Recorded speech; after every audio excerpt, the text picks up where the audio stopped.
In the early morning of May 20th, 1967, industrial mechanic and amateur geologist Stefan Michalak, known to go by Steve, was prospecting for quartz and precious metals in the Falcon Lake area of the White Shell Provincial Park, just west of the Manitoba-Ontario border and about 80 kilometers or 50 miles north of the border between Canada and the United States.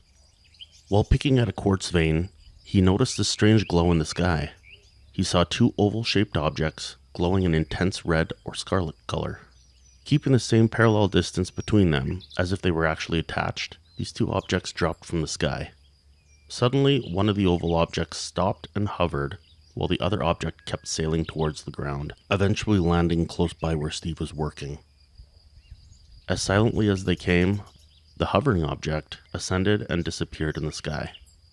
Still kneeling with his rock hammer in hand, Steve peered through his safety goggles as this object shifted colors from a dark red to a silver shine.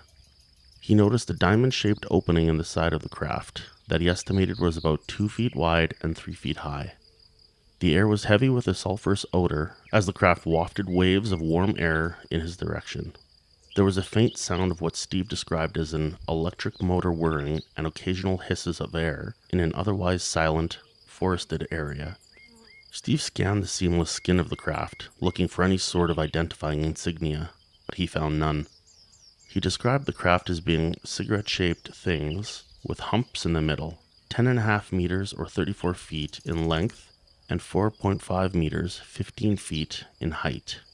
He went on to say that the skin of the craft changed in color, resembling hot stainless steel, comparing it to colored glass. Due to the Cold War and the looming threat from the USSR, Steve thought that the craft may be a United States Air Force experimental craft. With this in mind, he moved closer. When he got roughly within 60 feet, Steve could hear two distinct voices, with one being higher pitched than the other. Believing that the voices came from Americans, Steve attempted to communicate with the occupants, offering mechanical support in English. According to Steve, the voices stopped as soon as he offered help. Not getting a reply from inside the craft, Steve also tried to communicate in Polish, then Russian, then German. Still, no replies came back. Steve crept closer to the open door of the craft and peered inside. He saw several flashing lights and beams emanating from several panels that lined the interior. Innocently and unthinkingly, he placed his hand on the craft with the intent of leaning in for a better look. The craft was incredibly hot, and he pulled his hand away, only to find that the fingertips of the gloves that he was wearing were melted. Suddenly, 3 panels slid across the open doorway, and the craft turned counterclockwise and tilted upwards. It was at that point that Steve was hit in the chest with an intense blast of heat, and he was thrown backwards, his clothing on fire. Upon hitting the ground, Steve tore the burning clothes from his body while the craft took off into the sky at a high rate of speed. Feeling disoriented and nauseous, he attempted to return to his room at the Falcon Motor Hotel. Vomiting several times while stumbling out of the provincial park, Steve was spotted by Constable Gary Solotki of the Royal Canadian Mounted Police. Here at Enigma, we endeavor to share interesting stories with as much information and details as we can possibly dig up. When investigating the Falcon Lake Incident, we found that information was a bit scarce, so we contacted some sources within the Royal Canadian Mounted Police, and we were sent a large quantity of information and many pictures. What we didn't receive was any information on Constable Gary Solotki himself. This being a Canadian story, and we being Canadians ourselves, we contacted the RCMP Historical Collections Unit in Regina, Saskatchewan, who kindly gave us information for a gentleman named Scott. Scott is a photo archivist at the national headquarters of the RCMP in Ottawa. We won't give Scott's last name just to give him some privacy, but if he does ever see this, just know that we are very thankful. It took almost a year, but Scott was able to provide us with Constable Solotki's recruit graduation photo and a list of all of his postings.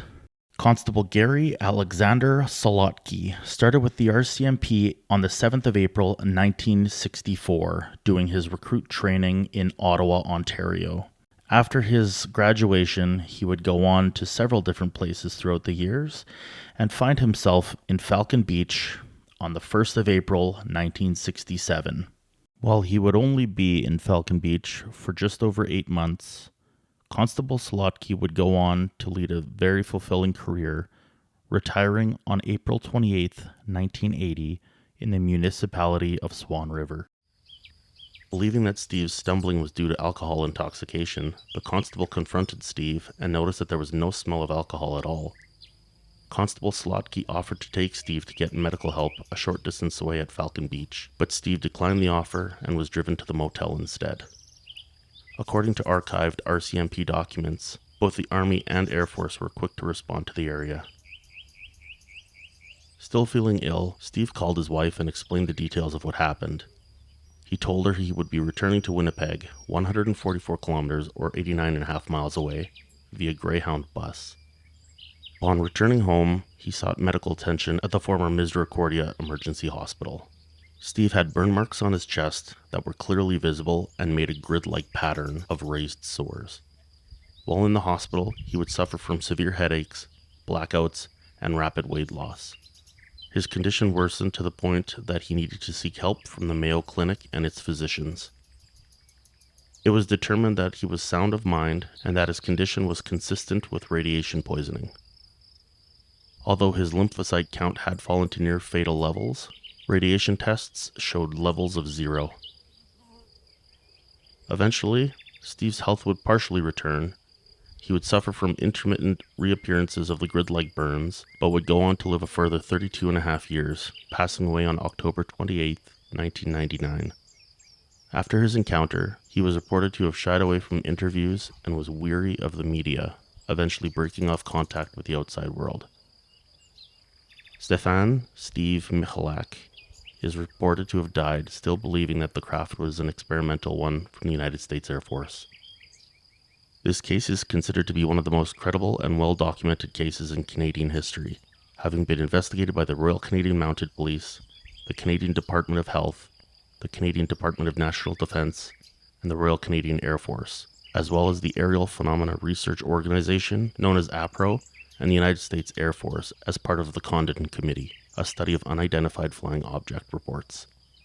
The site of this incident was thoroughly investigated, and the unusual results found ranged from a 4.5 meter or 15-foot circle burned in the vegetation, high levels of radiation found in soil samples, as well as the remnants of the clothes that Steve had torn off, and highly radioactive metal that had been superheated and melted into the cracks of the surrounding rocks. The investigation by the United States Air Force ended in an inconclusive result. The Royal Canadian Mounted Police and the Canadian Armed Forces reports on the incident similarly yielded inconclusive results. The RCMP report emphasized their inability to explain Steve's physical effects, burns, and the burned circle of vegetation from the site. Did Steve Michalak encounter an American test craft of some kind? Was he inebriated by drugs or alcohol? Or did he encounter something extraterrestrial? What are your thoughts on the Falcon Lake Incident? Let us know. And as always, stay curious.